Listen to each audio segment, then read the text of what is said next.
یہ میں نے قرآن کریم کی ایک آیت آپ کے سامنے پڑھی ہے، اور اس میں اللہ تبارک و تعالی نے انسان کو اس کی زندگی کا مقصد بتایا ہے۔ اس مقصد کا جاننا ہر اس شخص کے لیے ضروری ہے جو تھوڑی سی بھی عقل رکھتا ہو، سمجھ رکھتا ہو، اس لیے کہ ہم صدیوں سے یہ بات دیکھتے چلے آ رہے ہیں کہ انسان ماں کے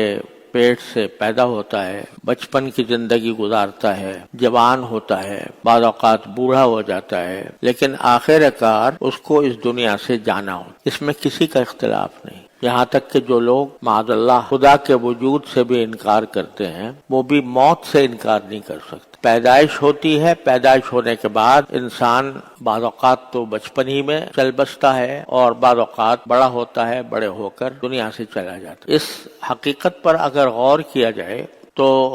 یہ سمجھنے میں دیر نہیں لگے گی کہ یہ زندگی جو ہے یہ ایک سفر ہے، اور اس سفر کی آخری منزل قبر ہے۔ تو جب بھی کوئی شخص کسی سفر پر روانہ ہوتا ہے، کسی بھی کام کے لیے سفر کر رہا ہو، تو اس کے سامنے کوئی مقصد ہونا چاہیے کہ میں کیوں جاؤں۔ اگر آپ یہاں سے لاہور کا سفر کریں تو کوئی دل میں مقصد ہوگا کہ بھئی کیوں جا رہا ہوں لاہور۔ کوئی تجارت کرنا مقصد ہوگا، کسی عزیز رشتہ دار سے ملنا مقصد ہوگا، کسی دوست سے ملاقات مقصد ہوگا، اور ہو سکتا ہے کہ ساروں سیاحتی مقصد، لیکن مقصد کوئی دن میں ضرور ہوتا ہے۔ چھوٹے سے چھوٹے سفر میں بھی انسان کا کوئی مقصد ہوتا ہے۔ اس سفر سے کوئی بھی انسان ایسا نہیں ہے جو کسی مقصد کے بغیر ایسے ہی روانہ ہو جائے اور پتہ نہ ہو کہ میں کیوں جا رہا ہوں اور میری منزل جو ہے وہ کیا ہے اور کس مقصد کے لیے میں اس منزل تک پہنچنا چاہتا ہوں۔ کوئی بھی شخص جس کے اندر ذرہ برابر بھی عقل ہو، وہ بغیر مقصد کے سفر پر روانہ نہیں ہوتا۔ لیکن انسان کا یہ سفر چونکہ ذرا لمبا ہوتا ہے، یعنی بعض اوقات ہو سکتا ہے 60 سال کا ہو،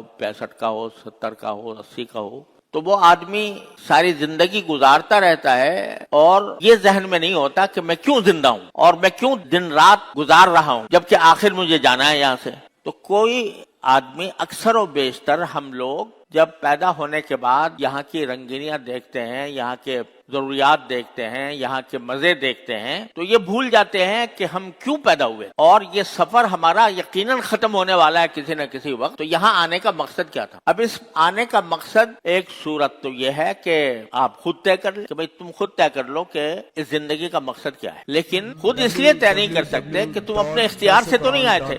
یعنی جب دنیا میں پیدا ہوئے تھے تو کیا پیدائش سے پہلے تم نے یہ ارادہ کیا تھا کہ میں پیدا ہوں اور پیدا ہو کر بچہ بنوں، پھر جوان بنوں، پھر بوڑھا بنوں، پھر مروں؟ یہاں پیدا ہونے سے پہلے تو کوئی آپ کے مقصد تصور کرنے کا سوال ہی پیدا نہیں ہوتا۔ پیدا ہونے کے بعد اگر آپ کوئی خود اپنی طرف سے کوئی مقصد طے کریں تو ایسا ہے جیسے بے ارادہ چل پڑے اور جب ہوش آیا تو اس وقت کوئی بات طے کر لی، حالانکہ مقصد تو کسی بھی فعل کا اس وقت کیا جاتا ہے جب ابھی وہ فعل کا آغاز ہو رہا ہو، اس سے بھی پہلے۔ اس لیے انسان کا تو کام ہے نہیں کہ وہ اپنے زندگی کے اس سفر کا مقصد طے کرے، کیونکہ زندہ ہونا اور دنیا میں آنا انسان کے اختیار میں سے نہیں ہوا، یہ کسی پیدا کرنے والے نے اس کو پیدا کیا ہے۔ تو اب وہ پیدا کرنے والا ہی صحیح بتا سکتا ہے کہ میں نے کیوں پیدا کیا، لہذا اس کے سوا کوئی چارہ نہیں ہے کہ بندہ یہ پہلے اللہ تعالیٰ سے پوچھے کہ یا اللہ آپ نے مجھے اس دنیا میں بھیجا، اتنا لمبا سفر میں طے کروں گا، بچپن بھی گزاروں گا، جوانی بھی گزاروں گا، بڑھاپے بھی گزاروں گا، تو میرے اس دنیا میں آنے کا مقصد کیا ہے؟ تو قرآن کریم نے اس ایک آیت میں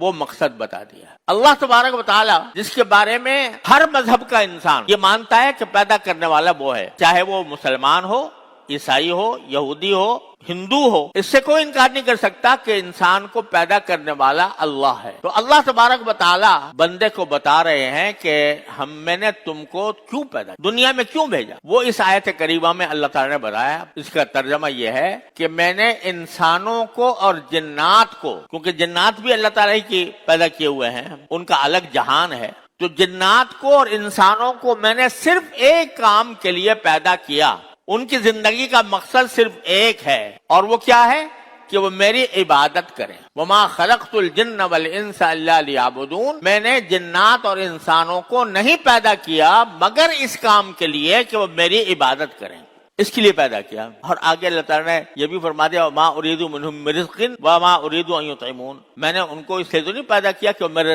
واسطے رزق کما کے لائیں اور مجھے کھلائیں، کیونکہ ان اللہ هو الرزاق ذو القوة المتین، رزق دینے والا تو صرف اللہ ہی ہے. لہذا پیدا کرنے کا مقصد یہ بتایا کہ جب انسان ہو یا جن ہو، جب دنیا میں پیدا ہو، دنیا میں آئے تو وہ زندگی میری بندگی میں گزارے، میری عبادت میں گزارے. یہ مقصد بتا دیا.